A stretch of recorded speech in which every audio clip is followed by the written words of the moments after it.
I'm reporting to you now from the event horizon of Fiesta 2016.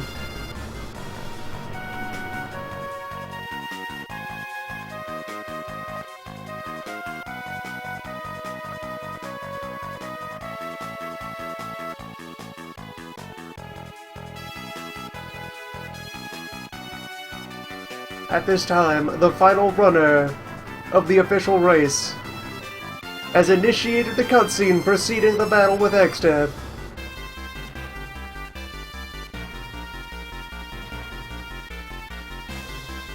And the risk pool has achieved a record-breaking total of over 1,000 Berserker. We have received word that Berserker distribution is currently in progress. Current Berserker saturation is estimated at 128%.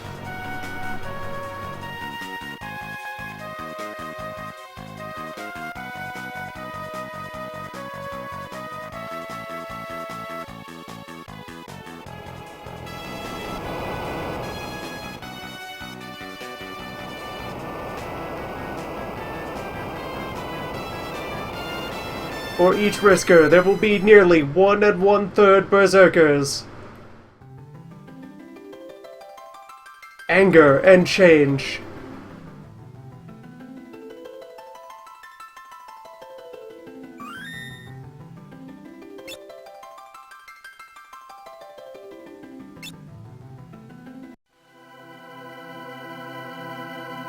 In anticipation of these developments, we shall commence with local festivities. Hey, what's going on? Fiesta. I just wrapped up my stream. Did DD finally pull his shit together? He is fighting the big tree now. Oh my god! Yeah, don't mind me. I just stayed Well, he's finishing the cutscene before the tree. Tree fight will be soon. This is live, by the way. Is it? Okay. Yes. I wasn't sure if you'd started yet. I figured you'd wait until, the end of the run.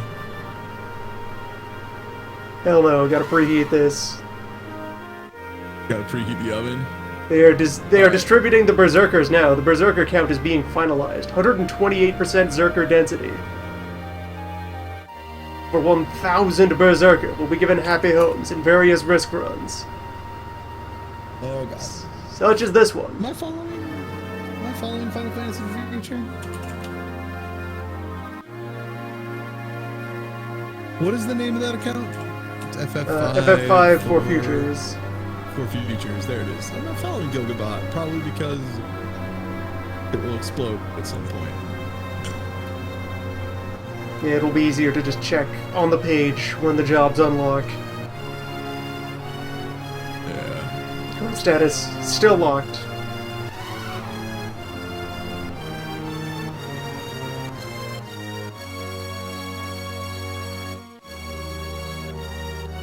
So how far are they now? What's the timer at?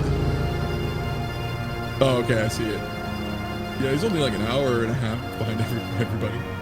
Mm-hmm.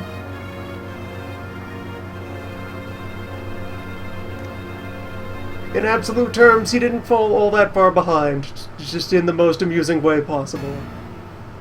Didn't he, forget to do a state?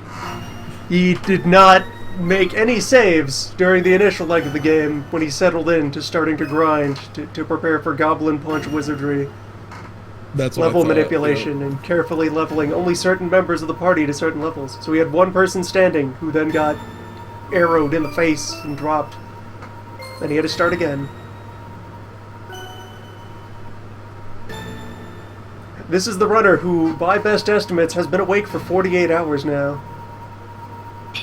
Supposing he hasn't managed to enter some sort of meditative trance state while in the middle of the race in order to get sleep. So, what kind of run are you doing up front? Are you doing like a random Berserker? Random risk.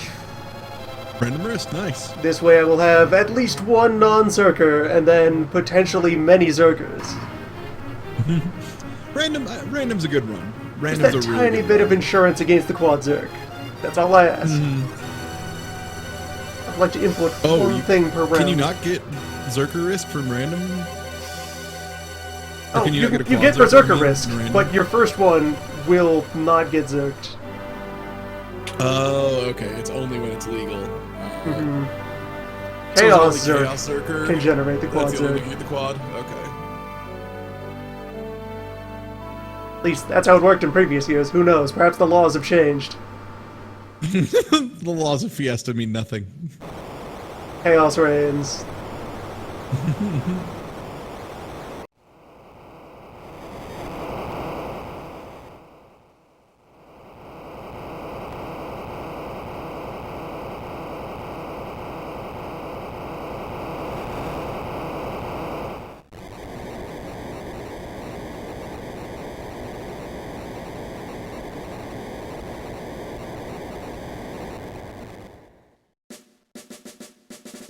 Control was gained 6 minutes into the game. Well, probably more like 5. Some amount of that timer was intro and announcing of breaking Fiesta news. We'll now begin the ceremonial decoration of the menu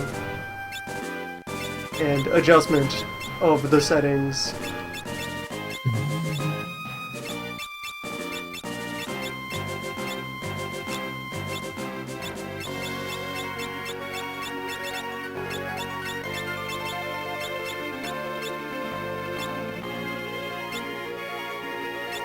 There. Festive.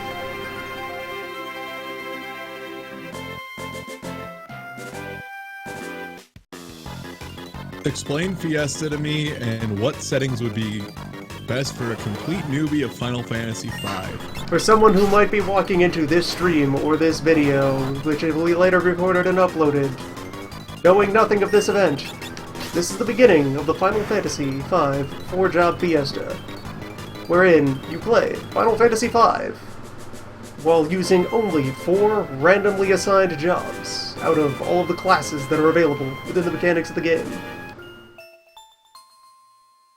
For most purposes, one new to the Fiesta would be best served by just taking a normal run, in which, at each crystal, will be assigned one of its jobs.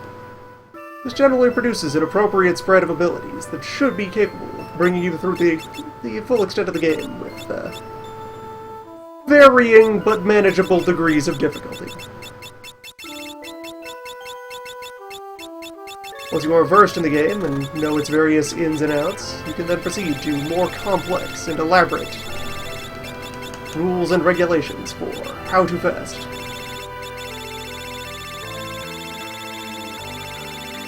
One element of fest regulation, deciding what to name your bards.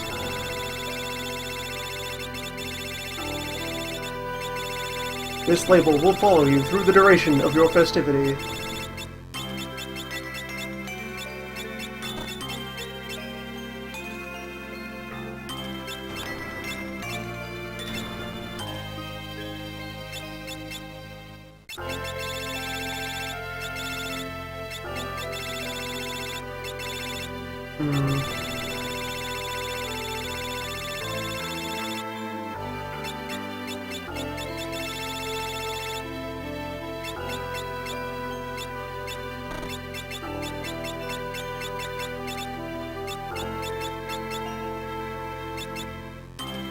No access to a comma. Damn. Cannot proceed this with comma space.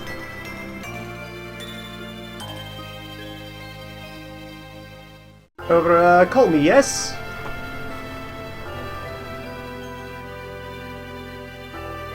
Yeah? Yeah?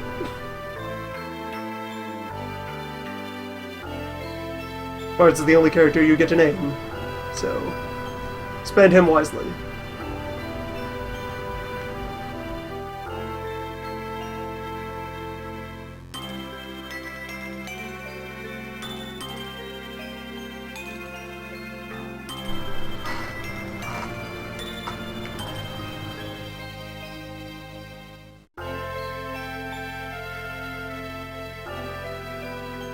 While our heroes move to recover this complimentary bird feather, which looks like it. There you go. There you go, head on in there. And then retrieve this complimentary old man. Let us check on the state of the official run. The fourth runner is now confronting the final boss.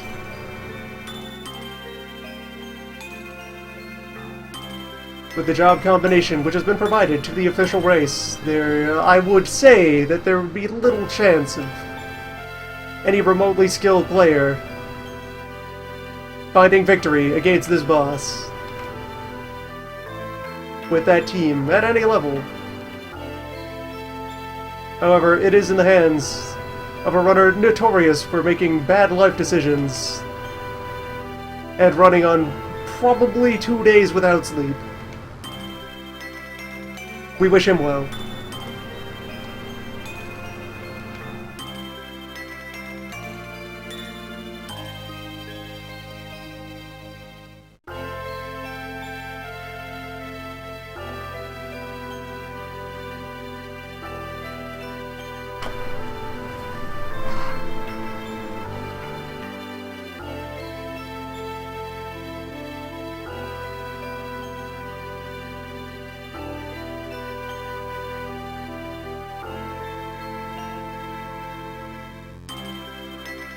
And so our hero rejects the call to adventure and returns to his ordinary life.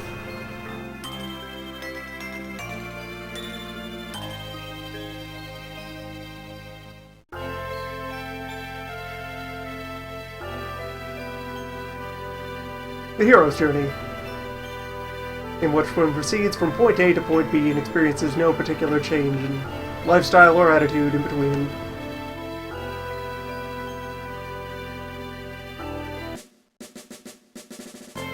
Spurting onward.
The introductory segment of Final Fantasy V is fairly straightforward, directed, concise, and devoid of any particularly interesting content that one might need to exploit or toy around with. You just sort of plow forward and proceed.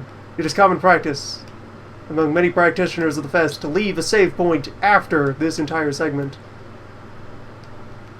for use in engaging festivity at the appropriate time.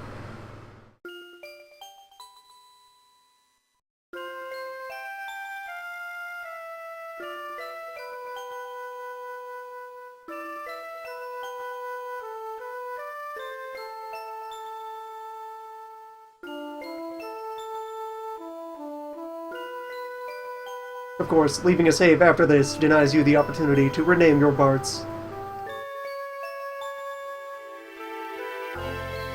The first important trade-off in conducting festivity.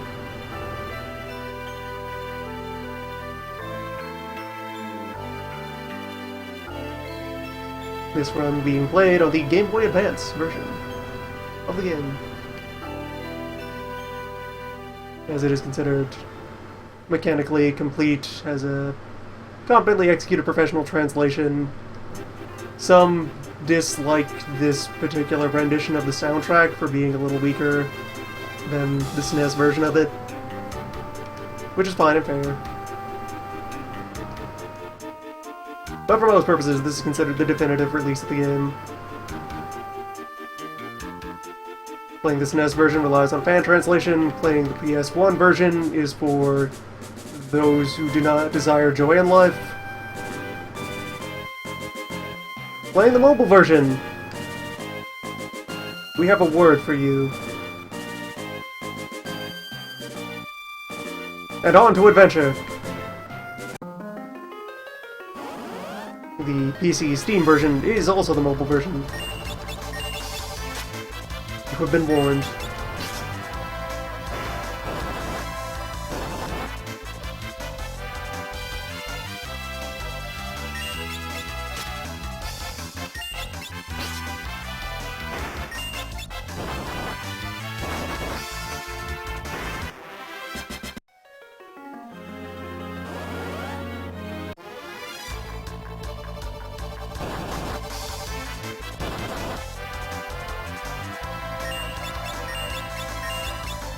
There do exist various fan-made patches to adjust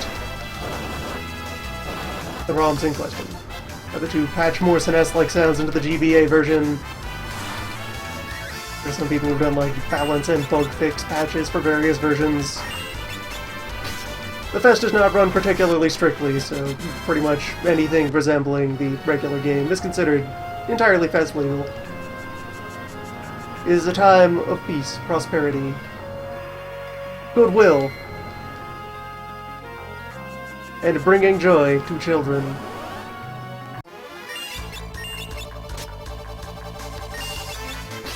As concurrent with the Fiesta season, all of its merriment,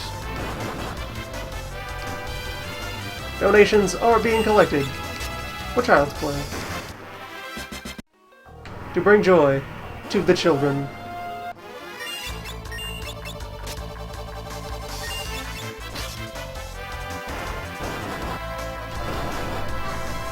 This year, my own runs will tangentially interact with said incentives to aid the children. As the current run, being driven by Yes, has been flagged with Berserker risk. Reach, I think, $20? Some threshold of funds. For each cash amount raised for the festivities for the children, one Berserker was added to the pool.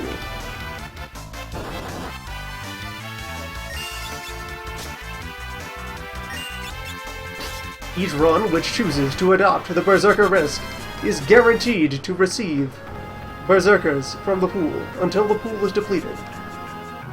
At this time, as stated during the initial newscast regarding the state of the fest, Berserker density is at 128%. An average of 1 1/3 Berserkers will be received by all Berserker risks.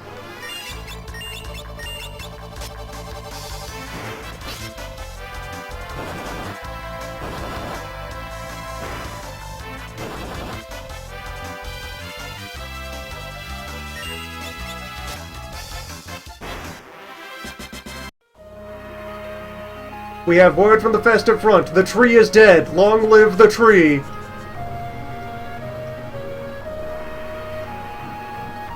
I will now stow the timer until such time as it is necessary to measure bad ideas relating to bosses.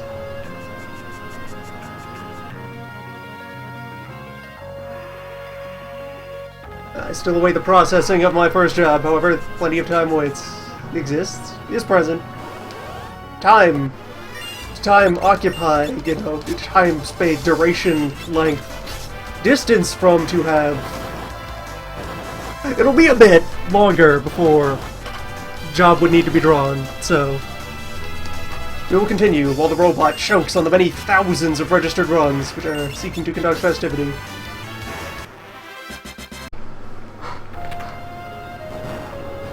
In time, we will be told what mysteries the first crystal contains. Until then, let us contemplate the mystery of how a boat can sail against the wind. In absence of the wind. What's the point of killing the wind if we can't even stop one boat?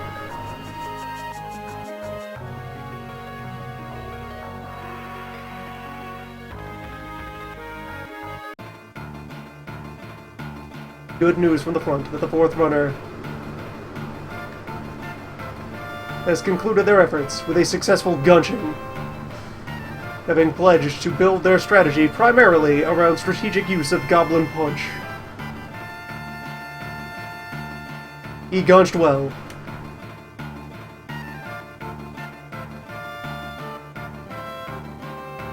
At this time, any whose runs pre-registered will be automatically receiving their win job, at such time as the bot proceeds to unchoke itself on the many thousands of registered Fiestae waiting to be conducted. Those who would register after the fact must instead shout at the bot with an appropriate hashtag in order to receive their festive works.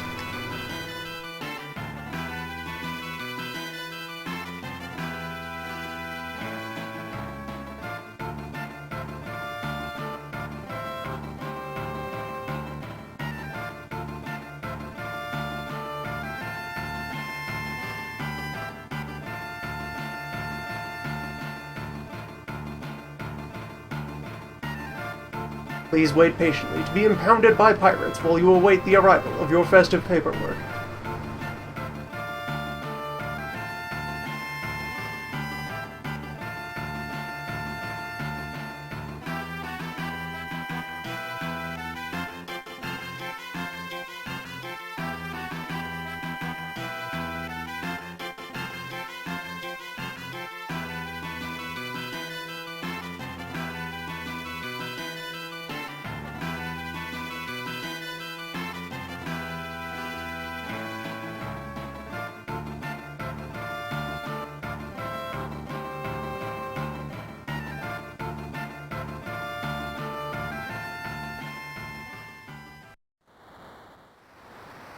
I am receiving word that others are beginning to receive their appropriately processed jobs.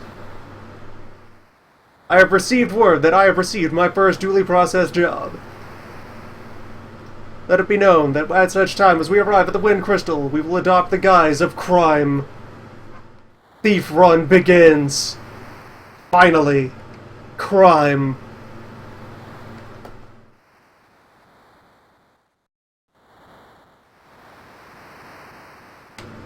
Thief is, by most measures, a pretty good Fiesta class. It has a rough start, it takes a while to get going. While you are relying only on the crime, you'll have low damage output and be quite fragile and have no particularly strong sources of recovery. But crime, and through it the ability to access, all the stealable items that exist in various points of the game, has kind of universal synergy. There is no other class that won't benefit from something you can steal. Crime is also one of the many just purpose-built, ready-to-go out-of-the-box chassis on which one can mount the ultimate weapon. So in many respects, this run has already had its future secured. A fine early draw. Not a strong enough one to immediately declare Triple Crown, however, attempts will be made.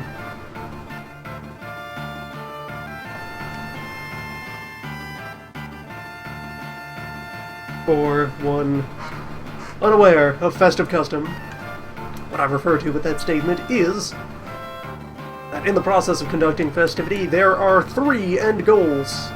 One being the ordinary completion of the game by defeating the final boss, and the other 2 optional goals being defeating the 2 bonus bosses that exist deep in the endgame area.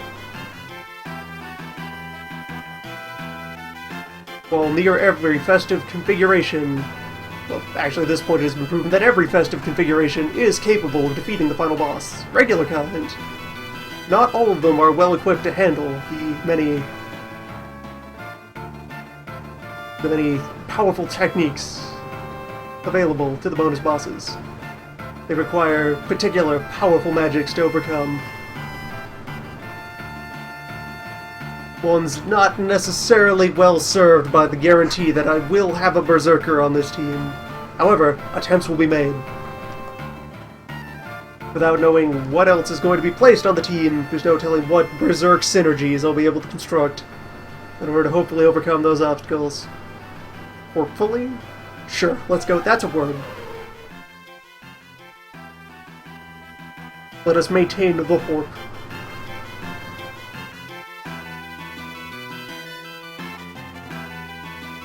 Who needs oars when you have a kraken? A muddy serpent of the oceans. Well, isn't this how you drive your vehicles?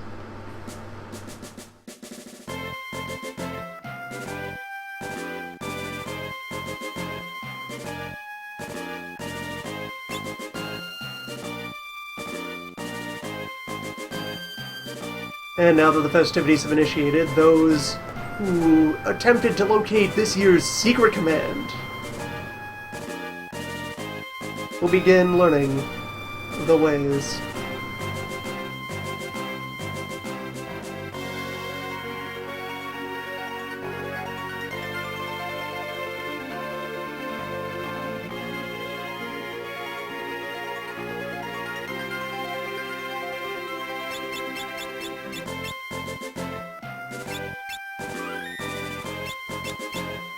While some teams would benefit from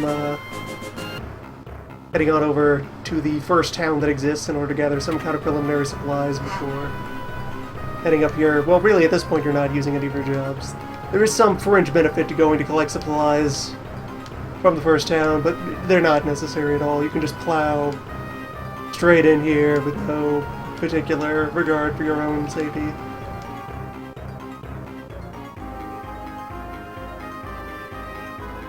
Just run wild.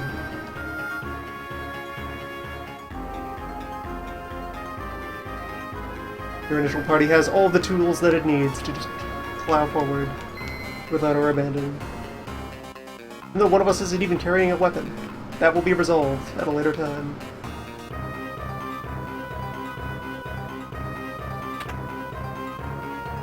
Yep, free tent.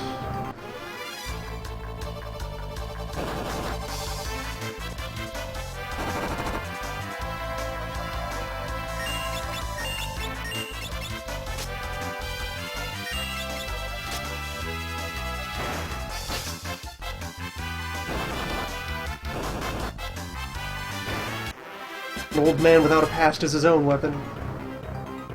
They give you a save point right away. It's the tutorial save point, just to show you what a save point looks like, but man, they really wanted to pass through here safely. It's a no-risk zone. Let's see.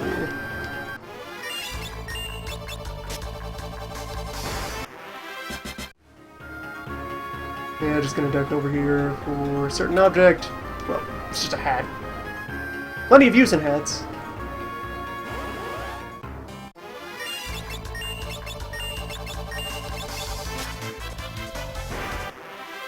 Given a large enough stack of hats, one can bend the laws of space and time. I'll settle for keeping heads warm. And there's a sword.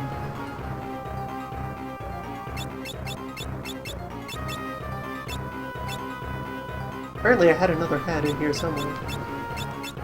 Right, from back in the cave.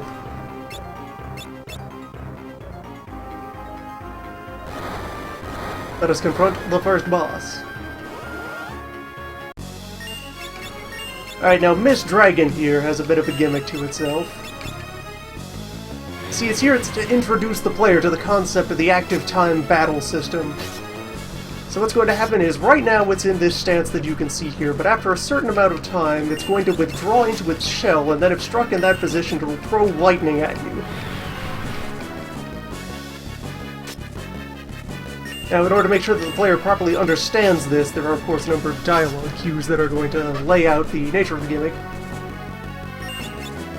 Just to be sure that it's firmly communicated to the player, get through the idea. Of course, if you equip yourself aggressively and act decisively, you can just sort of tear through it before it has a chance to start iterating through its gimmick. Do not hesitate. Destroy all who oppose you. No force can resist the fest. Been gaunched.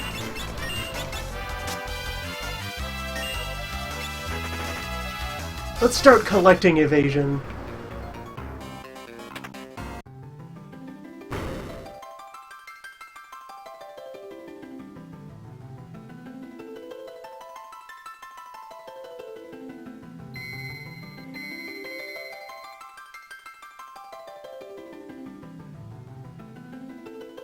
Though, of course, in the earlier release of the game, dodgy translation made it very difficult to tell whether you were supposed to attack when the tail was up or down.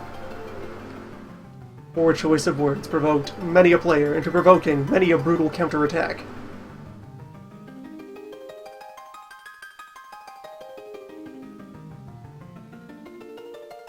Later re-releases, such as this one, corrected this error.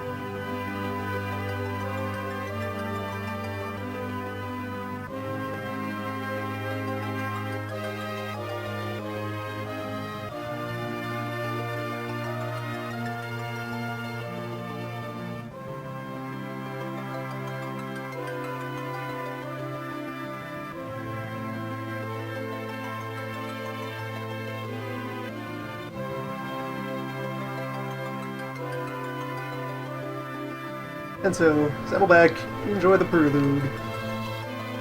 That being the track that is playing at this moment. The prelude, nice iconic Final Fantasy track carried forward throughout the franchise. And prepare to receive the essence of the crystals, as the first of many dads is devoured by the void.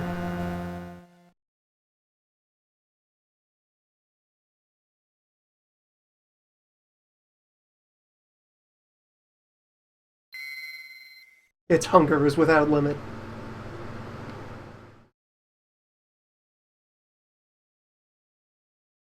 Ferris gets nothing. Nope, nope, nope, yes! And nope.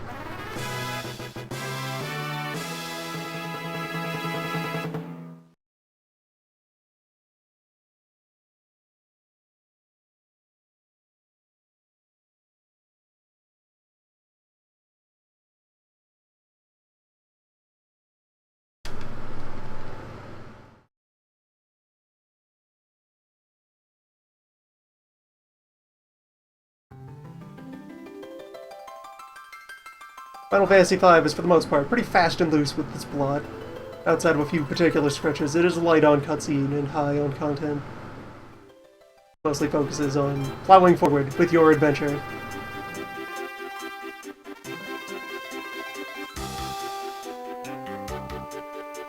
One new to this system could have it explained to you by way of this talking bird. However, I am worth at least 5 talking birds, as certified by the Ministry. So instead, I will proceed to explain. This is the moment wherein you first don your festive costume. If you were playing ordinarily, you would now have a fair degree of freedom to go ahead and customize your party however you like.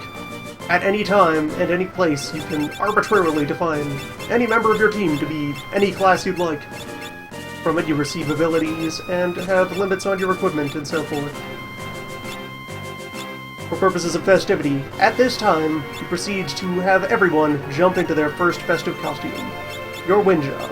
In our case, Thief.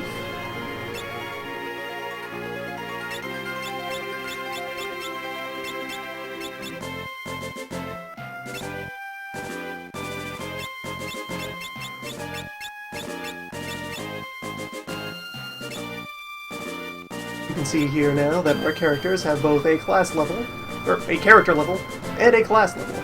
Their regular level is used to determine their health, mana, and so forth, and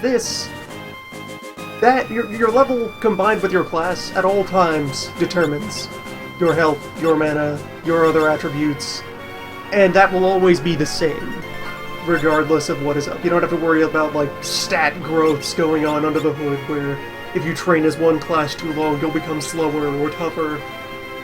At any time, if I flip somebody into a Thief, I can expect thiefly performance from their level.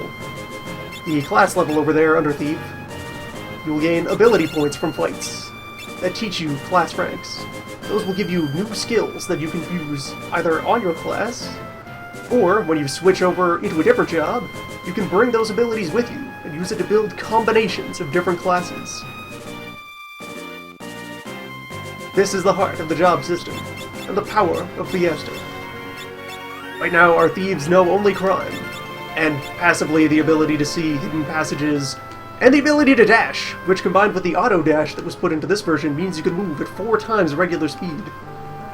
This is considered by many to be reckless, dangerous, difficult to coordinate, prone to falling into holes.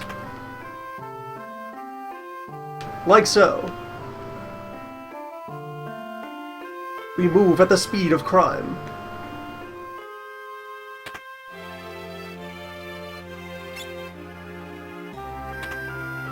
One of your first tasks in this town will be to proceed to enter the Adventuring Guild and lie about your qualifications. Treasure lurks within.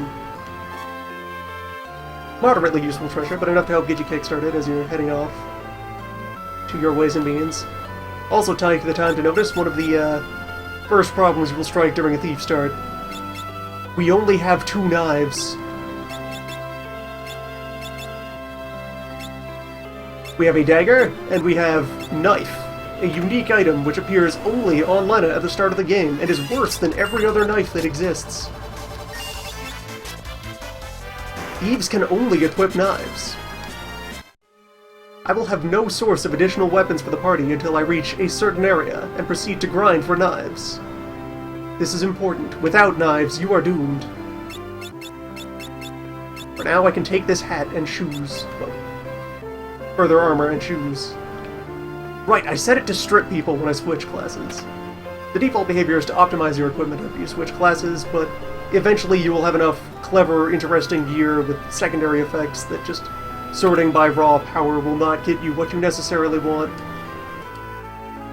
Also, while Ferris, at this point in the progression of the plot, kind of pretends to not be staying with the party and doing their own thing, they're staying with the party. You got the crystal essence, you don't get to back out. The pact is sealed. No escape for you. It is quite strange that these shops in this town contain no knives. Really weird oversight, and part of what makes early Thief Run taxing.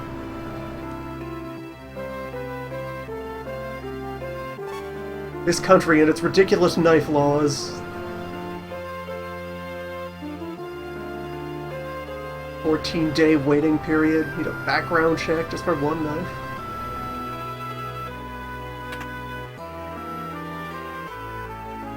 Knife control.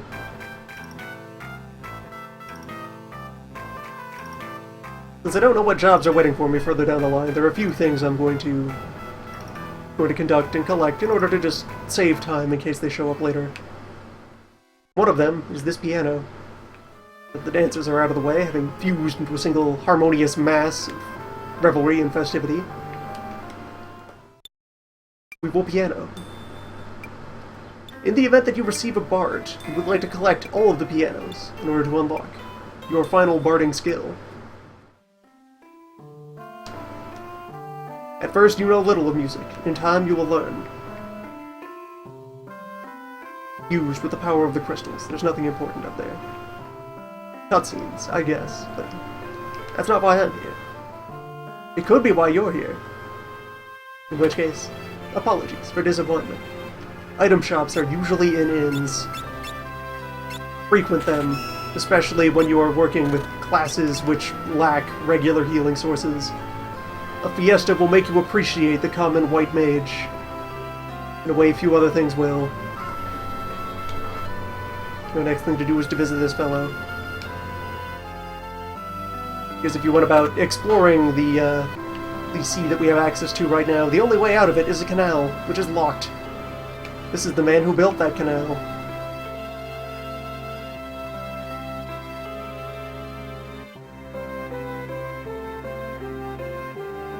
We will consult him.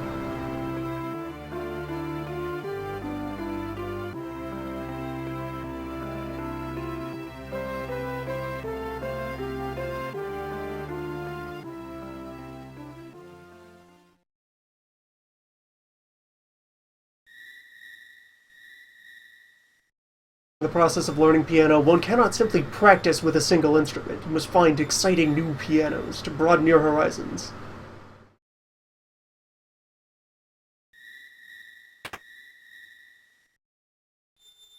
You're not the musician who has played 1,000 notes, but the one who has played one note 1,000 times.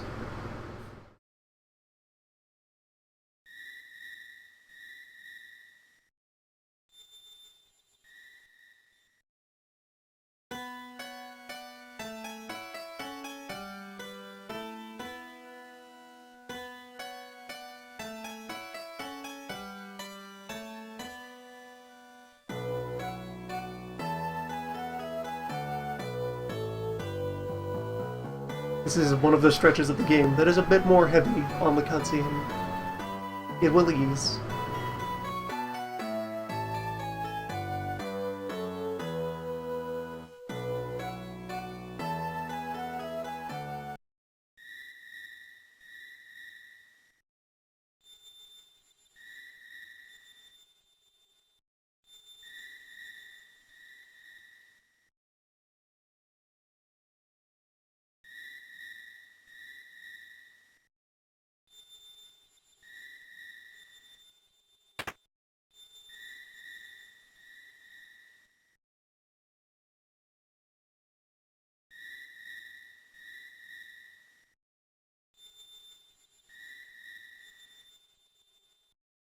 Yes, huh? Take what?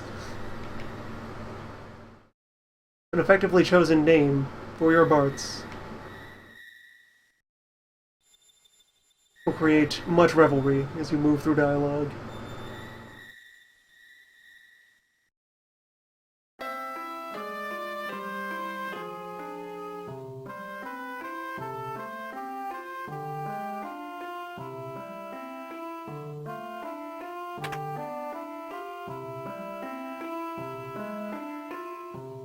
And so, with the keys to the canal and whatever starting equipment and items you might find necessary for your team composition, swords, boards, armors, spells, staves and rods, etc. Not knives. No knives. We don't sell knives here.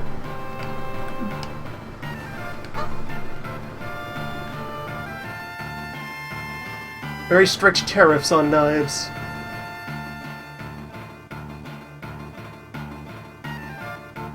Knives are being tightly rationed for the war effort.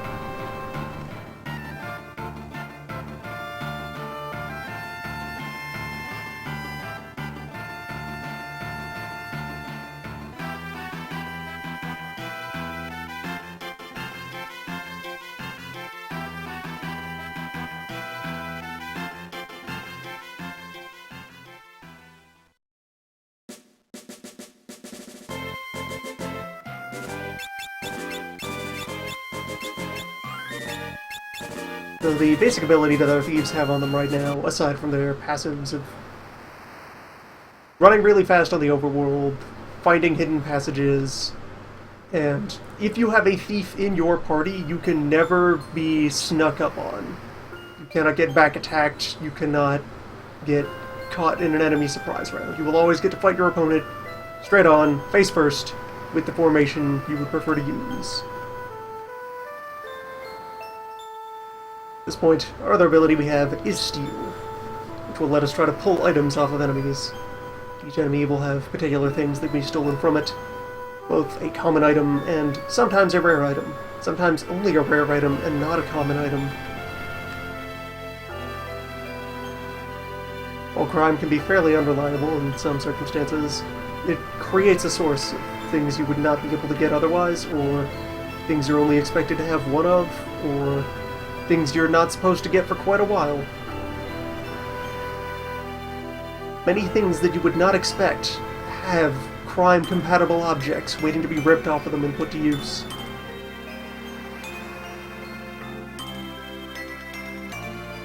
Do not underestimate the versatility of crime.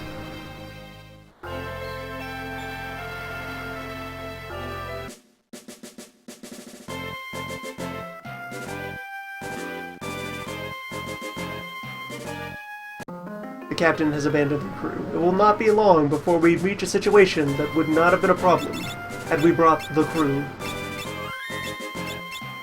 So should maybe consider leveling before doing the canal. With this tea, they're a bit spongy. Like in particular, let's pass your knife off to you. Then back row, the two one-armed folks. Chosen in the manner I have because there is a just small unspoken gimmick to this area.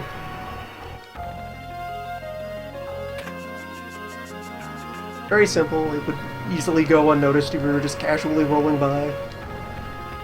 But enemies in the canal will preferentially attack, or even exclusively, where possible, attack Lena and Ferris.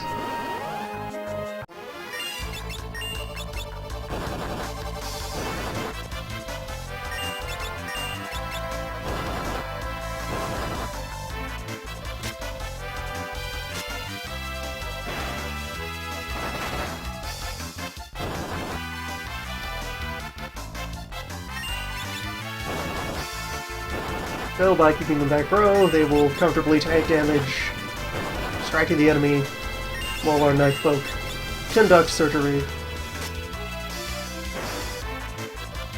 We now, as chosen warriors of the elements, being in possession of the only two knives in the world.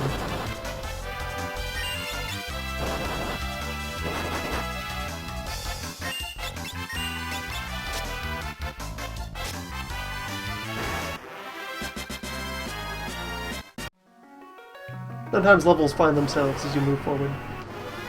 Something I will continuously applaud this game for in its design is that in most circumstances, with most party compositions, if you just kind of keep moving forward and fight what you meet, you will end up at a vaguely appropriate level for the situation that you're in.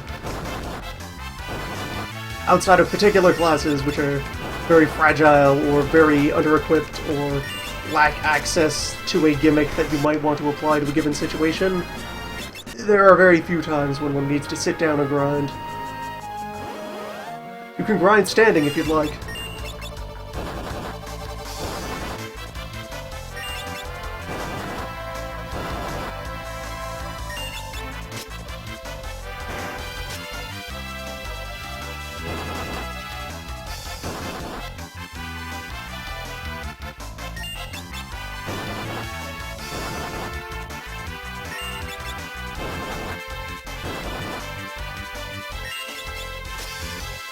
Random battles in this one are also fairly swiftly paced.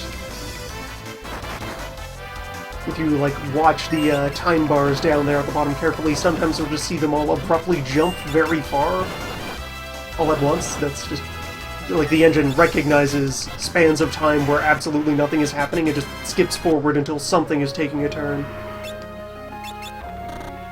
Anyway, this perfectly ordinary corner here marks the boss encounter. Put yourself in appropriate fighting formation before facing off against your next adversary. Even when you start bringing spell animations into the equation, the abilities that you get, for the most part, are pretty quick and punchy about executing themselves on the field. Only a couple of summons get longer than, like, a second or two. This was before they really started to ramp up the theatrics on abilities.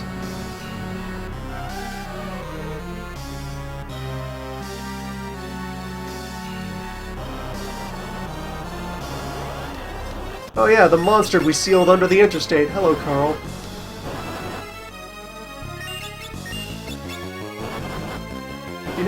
Do you have anything to crime, Carl? Can I rob you? I should check. Carl has a couple of moves, but for the most part is a pretty straightforward fight-the-man boss. Ah, hey, potion. In a given encounter, an opponent will have at most one thing you can steal from them. Once you've successfully crimed once, that's it, you're done. You're out of the game for good. If they have nothing to crime, the message will inform you that they have nothing to steal. If they have something, but you just failed the necessary dice roll in the background in order to get it, then you'll be informed likewise.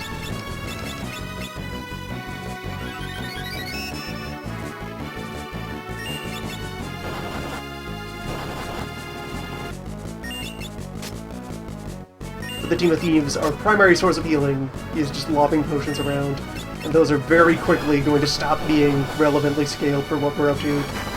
They're already just 2/3 of our health. Which is not bad, but we will grow. They will not. It will be some time before we can find more bigger potion.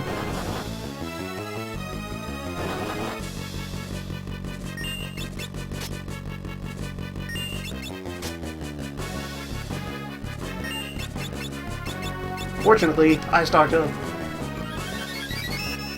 And there are plenty of enemies which will have day-to-day useful consumables as common steals.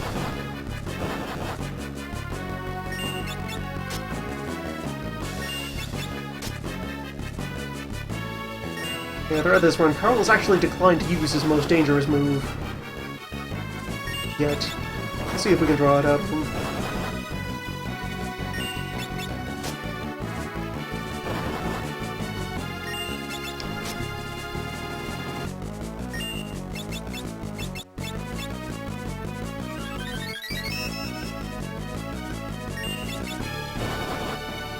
He puts out enough damage that some of the flimsier classes do want to go out and try to level a little bit. Flimsier or slower. Like Black Mage will have trouble. Yes, gain job level. Good. We could now equip the ability to find passages on other classes.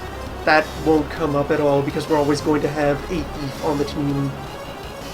One of the benefits of the Fest. Any class that has passives in it, you're just always going to have them around. Because you'll always have at least one. That first job level, just kind of a speed bump. But yeah, more fragile classes will actually fear Carl and respect him.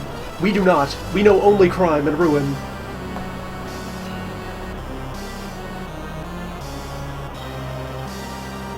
Carl is dead, but it cost us the important part of our ride. Well, unimportant part. Two similarly important parts of the ride. You know, if we just had this... Well, we could if it just stayed on the surface. Maybe it is the more important part of the ride. Well, it doesn't have a lot of cargo capacity, the Snake. Probably decent fuel mileage and capable of traversing the ocean without the wind, but no storage. Now we're just a wooden box on the sea, with a handful of cannons that we will never use. No boat will ever fire the guns that were drawn onto it by the artists.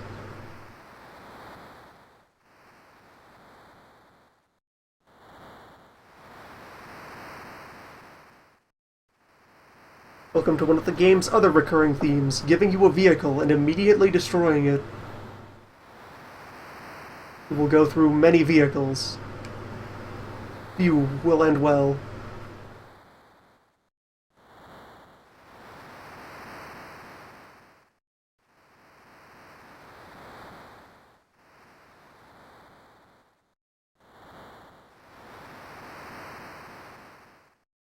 We now arrive in our next dungeon, the Ship's Graveyard.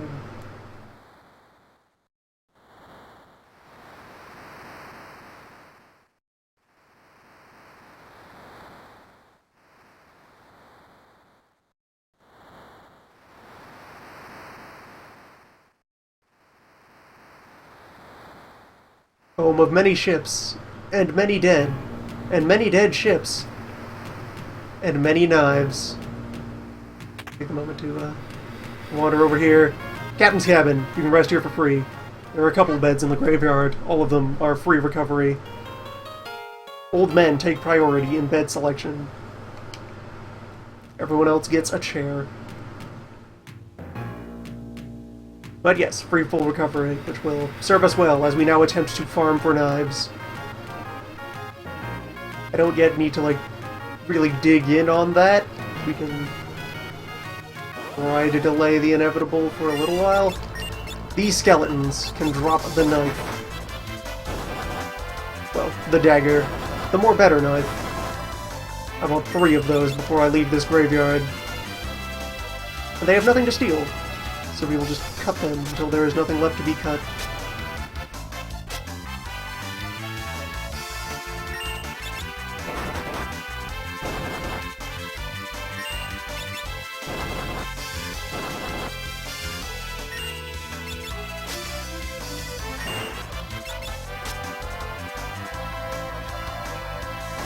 For many purposes, thieves have adequate damage output with their knives.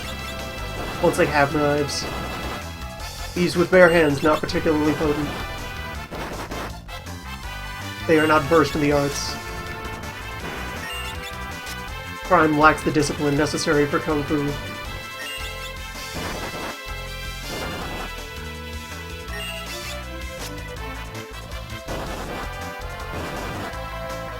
They will try, but if they're trying, they've already failed.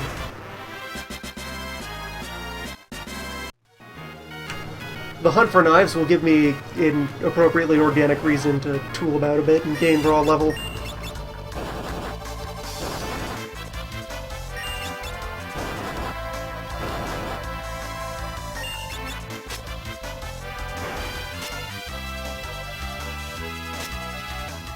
We have dire need for each of these knives.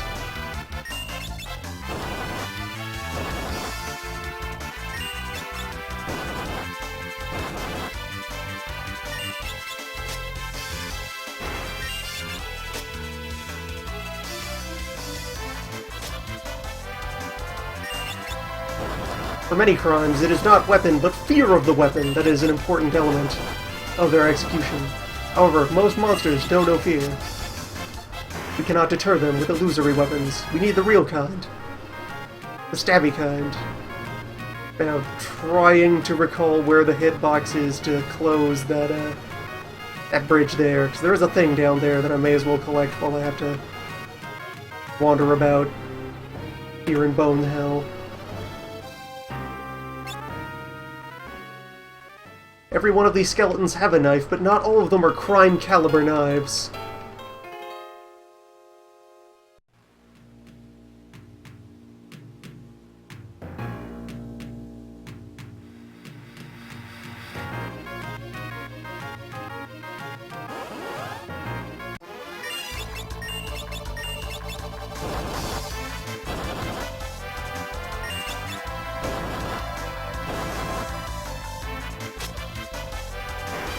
Chosen of the elements.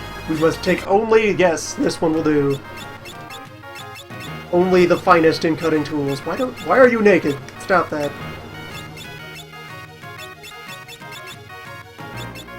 You join the front row now. There we go. Just needed to wait. Button a little harder.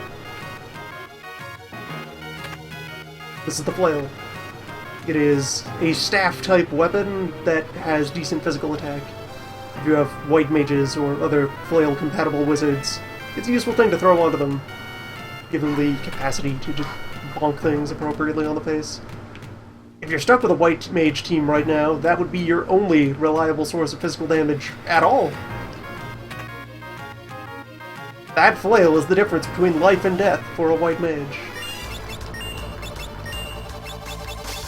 Now, do these have crime? Can I rob this mysterious ooze? Yes. If couldn't steal, that is, there's a thing, but you failed to grab it.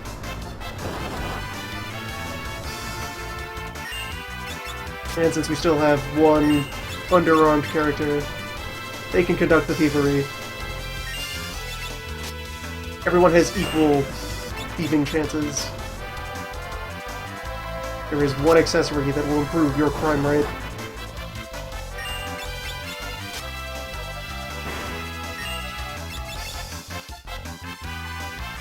There we go. Did I leave cursor memory off? Suppose I may have. Let's correct that.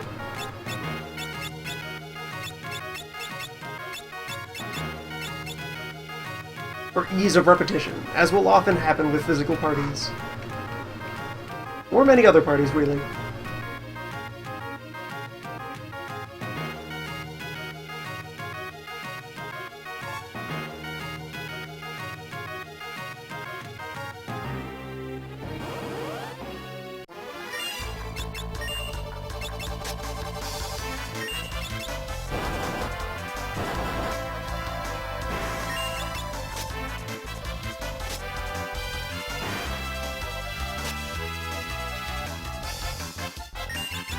At some point during this run, which is to be the moment that I finish reaching over and grabbing the appropriate tab in my browser, I'm going to go ahead and dig up the big old list of enemies, which also contains the grand list of all things one can crime. This is a powerful reference. And there's a powerful tool. Finally, daggers for everyone.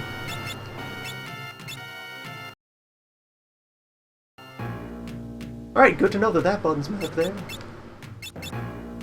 New emulator. I am unversed in its ins and outs.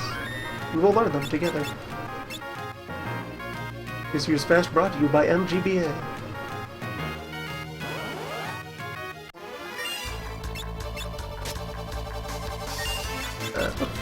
Can I rob you? Nothing. Okay.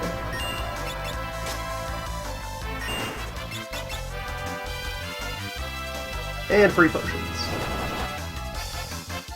You can actually, after you've defeated one of an enemy, you can consult your bestiary and be told what other crimables exist within them.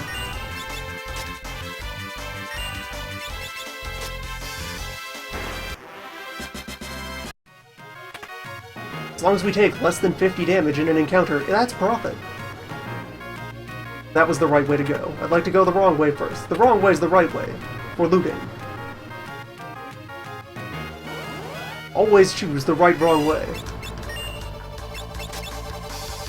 And while everyone is now armed, not everyone is fully armed. So I would like one more dagger that I can abandon. Knife.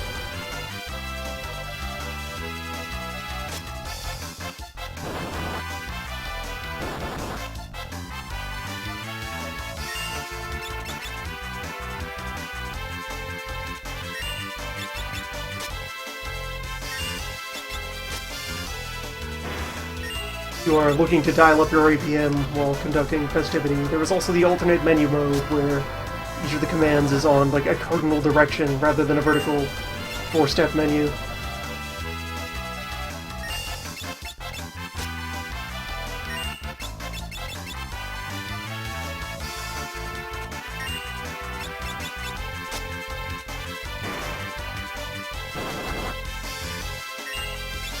I have never bothered to use that menu and have just settled for regular interface, but I suppose if you're comfortable with it, that would let you much more quickly and precisely execute maneuvers.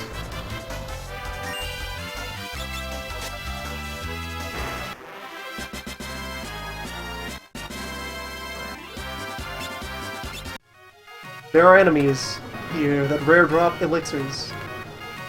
Hypothetically, if one became sufficiently desperate, you could farm elixir here. Skeletons have nothing to steal.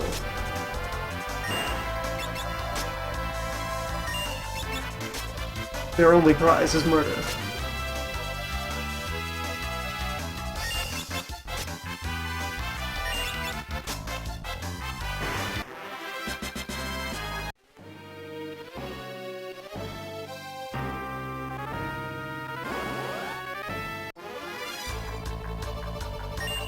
Alright, we got the jump on one of them.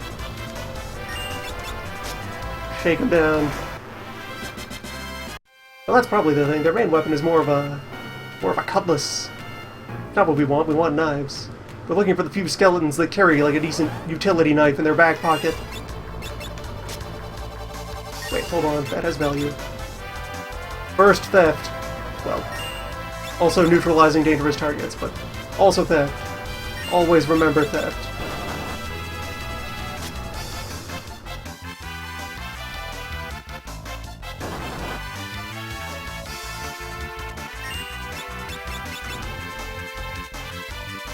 There, you may now dispose of the gunk.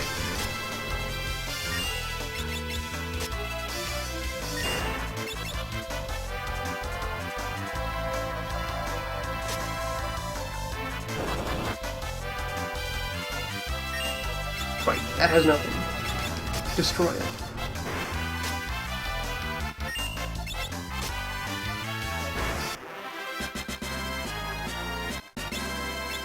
Huh, ninja scrolls. If I've ever seen one of those drop here, I definitely did not recall it. Just, well, rare item menu. You never need to interact with this, ever. It's just here. Hypothetically, kind of vestigial. Anyway, regular. Progress, forward, adventure, cutscene. midpoint of both.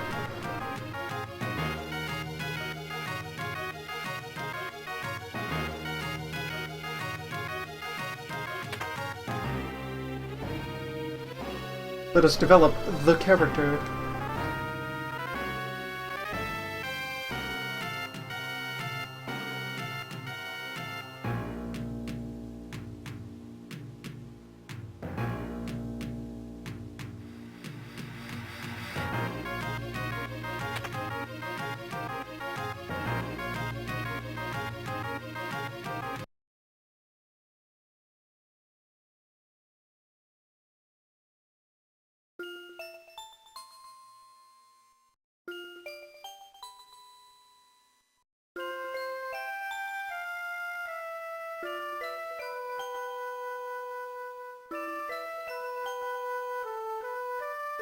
Crime knows crime.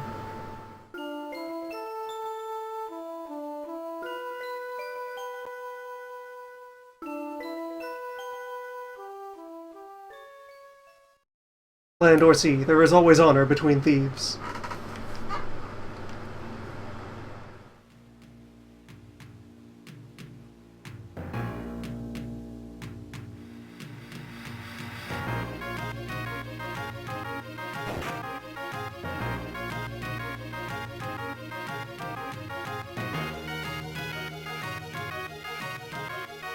We have spent several days in this ship's graveyard. Many a haunted boat. You can also remember, if you walk back into that room, you can reuse those beds.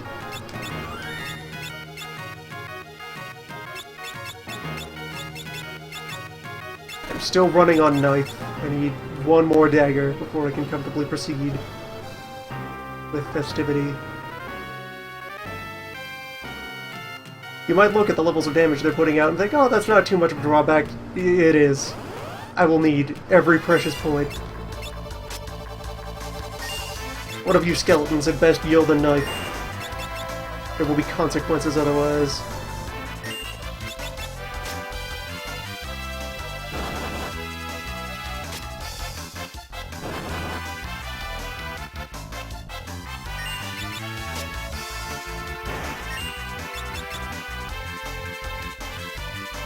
How many bones must debris die before you will yield your knives to me?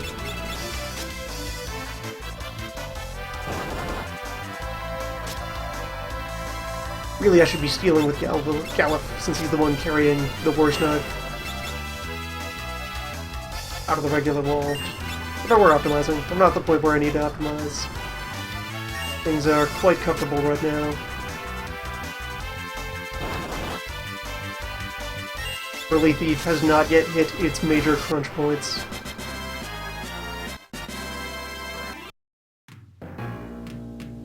And if the RNG is cruel enough about knife collecting, we might be in relatively safe positions when we get there. This is the world map. You can get it here or you can get it later. It will follow you. It wants to be read.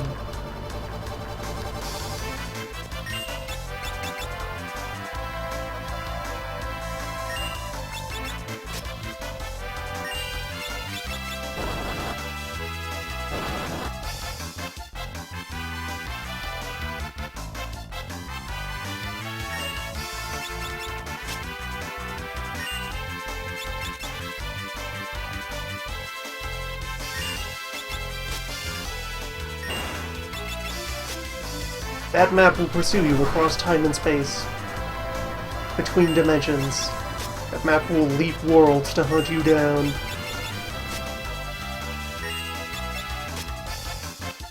It's fairly useful. There's a couple of points on the world map that are difficult to remember where they are. FF5's worlds do not have a particularly iconic shape to them.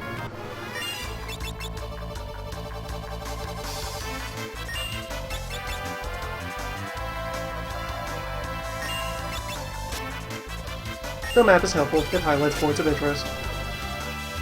Could give you a lot of guidance if you were playing through this blind and did not know where anything was.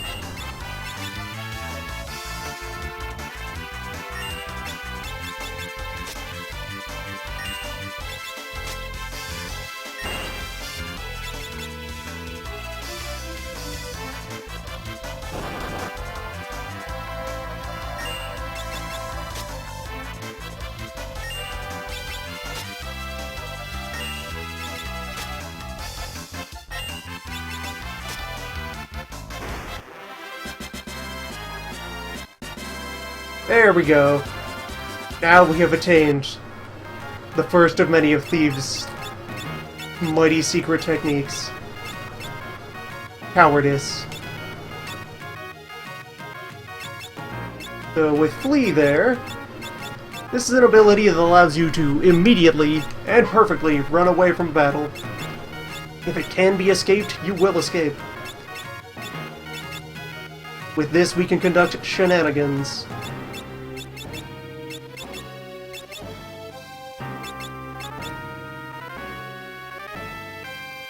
For now, though, there are things I need to fight. You aren't one of them. Goodbye.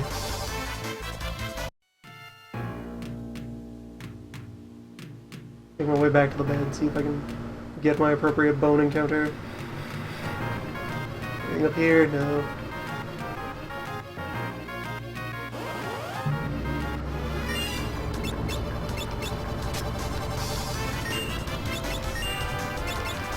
Keeping in mind that thieves are incredibly fast. Having the auto-escape skill on a thief means that you can just kind of skip any fight you don't want. Particularly when you combine that with the thief's ability to prevent sneak attacks, which are one of the few things that would automatically put you on the ropes, jumble your initiatives around, leave you vulnerable. Thief is never surprised.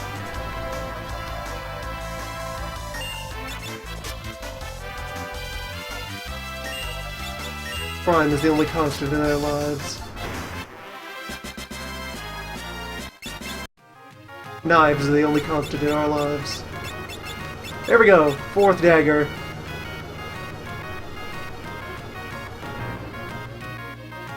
Well, that was a fine day's exploration. We make for the summit tomorrow.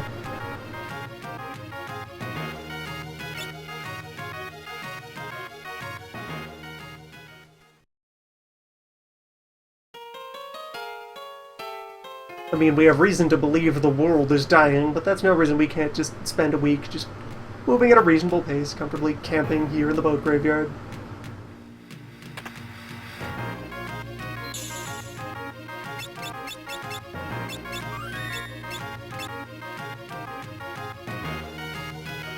It's a nice place once you get used to it. I think the skeletons aren't all that bad. Just gotta remember to check your shoes. Shake them out. They're as scared of you as you are of them. Often more so.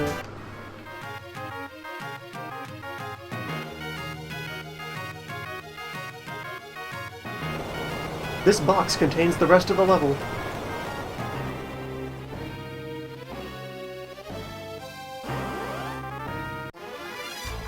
A hearty cube of progress. Thieves are also prone to getting preemptive strikes, on top of never being surprised. Anyway, let's boss fight.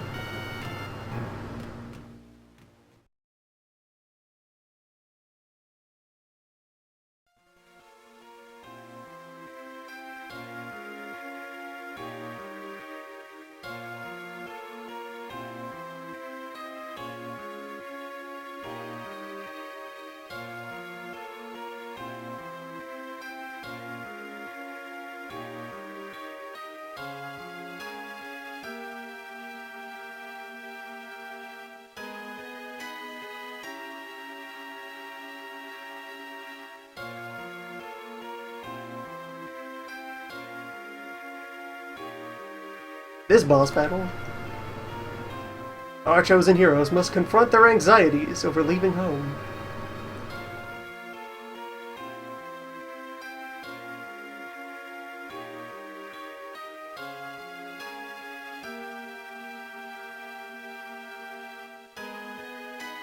When you hit your head so hard, you cannot remember the illusion that the siren uses to try to steal your soul. One of those days.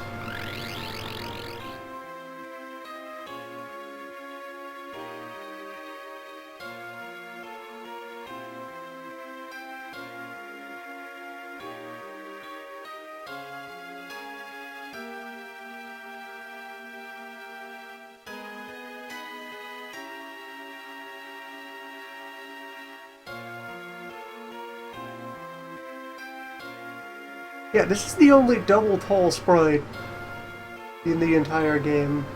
Everyone else who appears on the overworld has regular character-sized sprite. Including the primary villain, who, in all other depictions of him, is in fact supposed to be about that large relative to everyone else. He is quite gigantic. Very tall, imposing fellow. However, only Siren gets this larger overworld sprite. Weird. Maybe it's something they came up with much earlier in development as an odd side project thing. Who knows? We might get to meditate on that further, because Siren can be one of... It's like half a sticking point in a Thief run. Siren can be rough. Let's see how... Wait, damn it, wasted a turn. Cowardice, too powerful. Nothing to steal. Good, just reminding myself. If she's had nothing of value, then there's nothing to spare. Here's Siren. She has spells. Which spells she chooses to use can make or break the feasibility of a run. Yeah, Blizzard's manageable. Slow is kinda gross, but not Ferris, please. Ferris, calm down. It's just a space-time warp. These happen all the time, Ferris.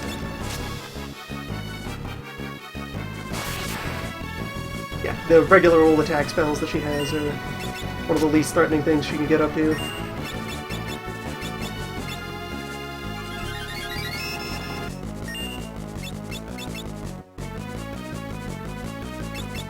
Now she has become of the dead. In this form, she has attacks.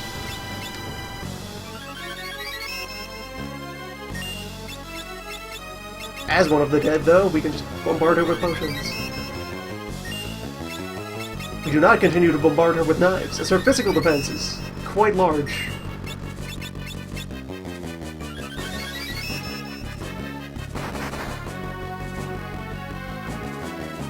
As thieves, our physical defense is quite small.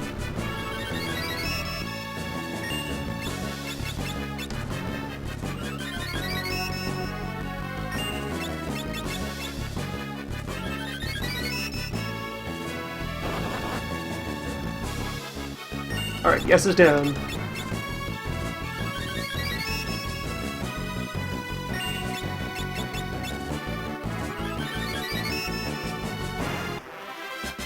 Siren is down. And we get Bronze Shield.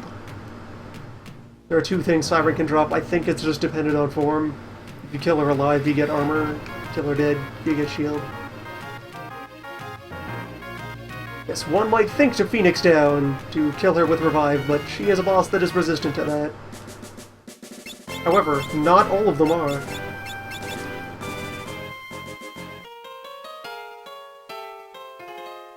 Yes is fine.